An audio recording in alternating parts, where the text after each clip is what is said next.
ndị ọma na-ege m ntị ekenekwe m unu. Ọmụ bụ Chief Ọzọ Eze Ekwensu, King of Satan na Nteje Abụọ bụ n'Okpuloyi Local Government. Ekene m unu. Asị m ya mara onye ọbụla mma. Asịkwa m egbebele ugobele nke sikwa ibe ya ebe na nke ekwasị ya. Update nji wee bịa today maka na o nwere ndị ji ego na-eme nnekwu ihe, jide ego na-aga Keliana a na-elu unu ofisi n'ebe dị iche iche, ma ndị na-eje ụka ekpele ma ndị na-eje nnekwu ụka born again. Evil forces na-achụgharị gị, ị mara ibe ị ga-eme. Ibe ị ga-eme bụ Eze Ekwensu. Ọmụ bụ the final bus stop. Ma ọ dị gị mma ma ọ dịrọ gị mma, olee esi ma ị chọọ ịba na ntụgharị ụwa konto Eze Ekwensu. Because even njikwa ihe a, ụfọdụ ndị na-eje agba ava kwuo na amoosu na-enyebe nsogbu. Ajọ dibịa gbasịalị gị ava agwa gị na ọnwe na amoosu na-enye gị nsogbu. Amoosu dị na be nna gị wa na-achụgharị gị, nke dị n'ikwu nne gị wa na-achụgharị gị, nwanne nna gị wa na-achọ ka o gbuo gị. Rapụ those things. Ibe ị ga-eme bụ na ị ga-abụ nwoke. Ọ na-adị mma mụọ nwoke ya bụrụ nwoke. Ntị adịkwa konto Eze Ekwensu ka ị bụrụ ịmụta, ka ị na-agala onwe gị ije fesie ụmụnna gị, fesie ụmụnne gị, fesie amoosu ụmụnne ịtọ n'ọgụ.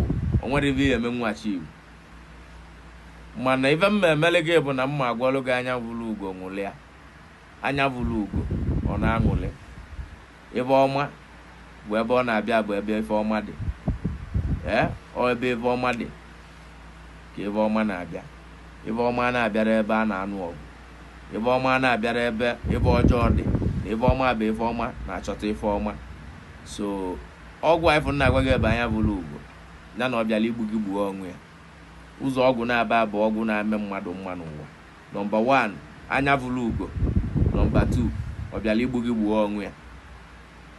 Iwe abụla ịmụta. Onye anọ ive ebu na-ekwu ive bụ ọkala mmadụ ọkala mmụọ bụ Eze Ekwensu King of Satan.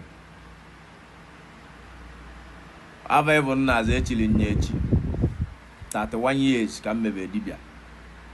Nna m meli dibịa nalị nna m ọbụ n'aka. Nna m na-alị nne ya, nna m na-alị nne ya, nna m.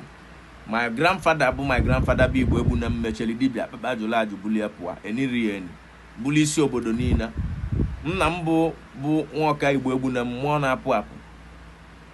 Abịa bụ Eze Ekwensu. Itu onye Eze Ekwensu, ịkpọ onye Eze Ekwensu nyanwa aza gị ebe agwa gị bụ ometeli bulubia my father. Mụa bụrụ nwa ya zabakwa m ọzọ Eze Ekwensu. Aba my father ka ọ bụ. So na-azakwa ọzọ Eze Ekwensu. Chizie nye echi ya weli echi ya my chieftaincy. Aba ọzọ Eze Ekwensu. So ife na-ekwu now bụ na o nwere ndị forces na-achụ.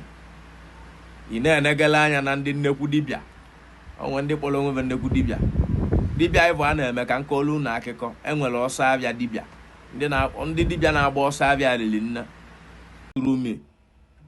O nwere ndị na-alụrụ ụlọ enu na be nna baba alụrụ na ana. Tulumi ka bapụta bịa be m ma lụọ ụlọ enu lụọ ụlọ ana golu moto na-agba. Ọtụtụ ndị mmadụ mbala ọgala erika. Otu ndị mmadụ mmele ive dị iche iche erika a na-agụrụ ọrụ ọnụ. Mmadụ ive enwe bụ ili ego m n'ọnụ, ịzọta ya n'ọkpa, ịzọta ya n'ọkpa, ihe elitalili ya, ọ isi na ịntanetị wee buli ya. Ọmụ bụ Eze Ekwensu King of Satan mbụ onye abụ ebu niile ọnwụ ekpochie si n'aja agụpụta. Mụọ bụ ụzọ Eze Ekwensu bụ King of Satan. Ọmụ bụ onye abụ ebu na-awọ pidgin, na-awa anụ n'ikpe ọra mmadụ, na-agbawo nda. Ive eji ma ndị be anyị bụ ịgbawo nda. A na-emerụ dibịa na nkịtị. Ọ bụ na o nwere dibịa ya apụta kịta n'iru ụwa niile enwe na kịta abụọ nu nkịta abata wọlụ pidgin wo nwe anụmanụ ma ọ bụ egbe ma udene ma pidgin wo nwe ya n'iru ụwa niile wee bepụ bata. Onye abụ nnume nwe ya ma na odibịa ka ọ bụ n'obọdị. Ebe ya abụ ọgwụ abụ bụ ọ dị na ntị ma ọgwụ ebe a na-akpọ ọgwụ abụrụ ọgwụ na owinch. Ọ ndị mmụọ na-ewe ebe ahụ spirit. Before mmadụ awa galue to the extent inweta the power. Onye abụ ya ama ebe ọ gali n'ụwa. Ya ama ụdị arụ ịkali ma ụdị mmụọ na ụdị mmadụ izu. Ajọ mmụọ ma ajọ mmadụ ya agabe n'ezi. Bifo iwe galuo ebe abụọ esi wee galuo ebe m galuru. Achara m akwụ n'oge wa ọwụwa agụ n'oge. Kpaa ajọ nkụ n'oge. Kpaa aja abịbịa n'oge. Ka wee weta ihe dị mma. Ọtụtụ ndị mmadụ ngwọrọ ala erika.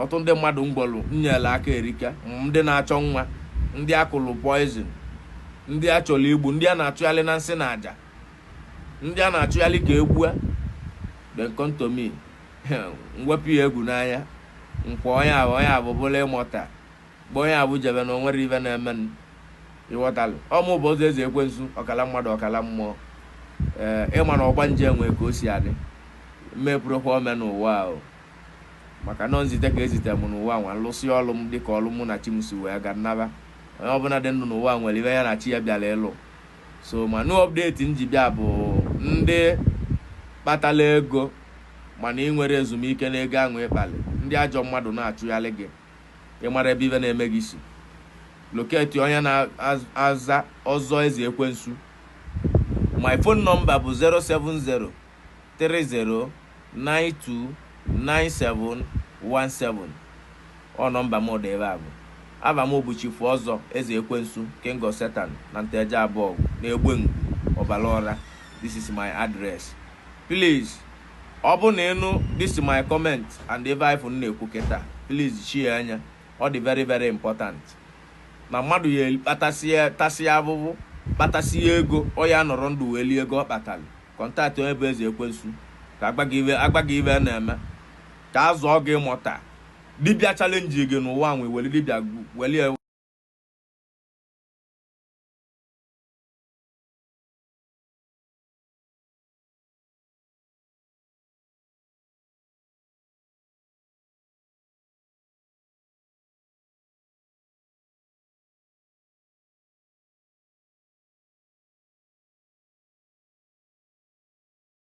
ndị forces na-achụ ị na-enegala anya na ndị nnekwu dibịa onwe ndị kpọrọ onwe nnekwu dibịa ịbụ a na-eme ka nkọlu na akụkọ enwere ọsọ abịa dibịa ndị dibịa na-agba ọsọ abịa lili nna ife elu na ibe niile anwa onye anwa dọba abịa na ọnya na-agwọ dị ọgwụ ụdị ya dụrọ dibịa ọbụla ebu nwere ọgwụ a na-enwere mkpọmkpọ ahịa dibịa nwere ọgwụ na bia ma ife ọ na-eme ịbata bia o nwere ka ịfụ mkpọmkpọ ọgwụ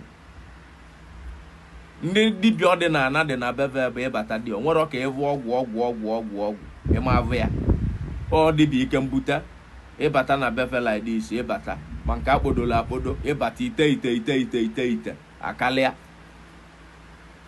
ibe onwe ebe eji nwala ọdịbendị bụ na ana ka ọ na-adị ịbata ebe abụ bụ obele deiti obele alụsị bụ alụsị ị ga-abụ di ya mana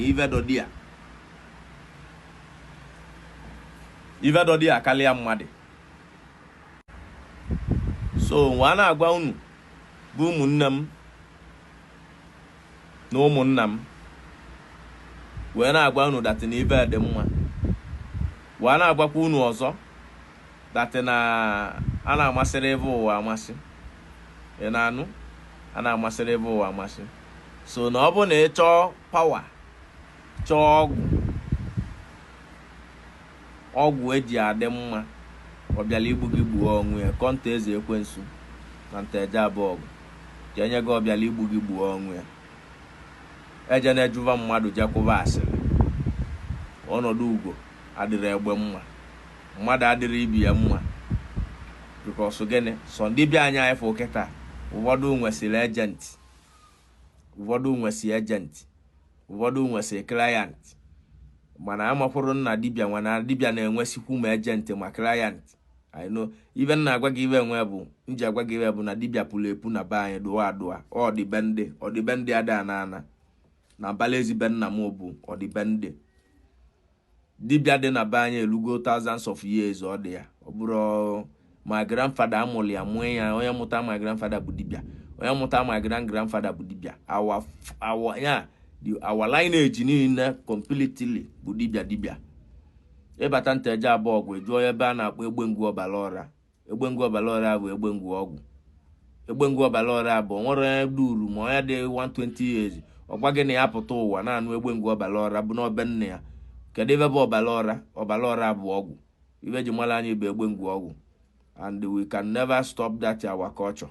This is our culture. Ọgwụ bụ our culture. Ịchọba dibịa ịbịaba Egbengu, ịchọba mkpọrọgwụ na mkpala abịbịa ịbịaba Egbengu. Ebe alụlụ gị nnekwu ọlụ dị mma bụ ọlụ ya alụsị anyị nwee ive n'ọlụ ahụ kọnta Egbengu. ka a zụọ gị mmọnwụ egbe ngwu nwe ebe na-ekwu mụ abụ ọzọ eze ekwensu nwere ibe na-ekwu enyegolu m ọtụtụ ndị mmadụ aka onwe ndị bụ milonia today ọ tụrụ ume onwe ndị na-alụrụ ụlọ enu na be nna baba alụrụ na ana tụrụ ume ka bapụta bịa be m lụọ ụlọ enu lụọ ụlọ ana golu moto na-agba ọtụtụ ndị mmadụ mbala ọgala erika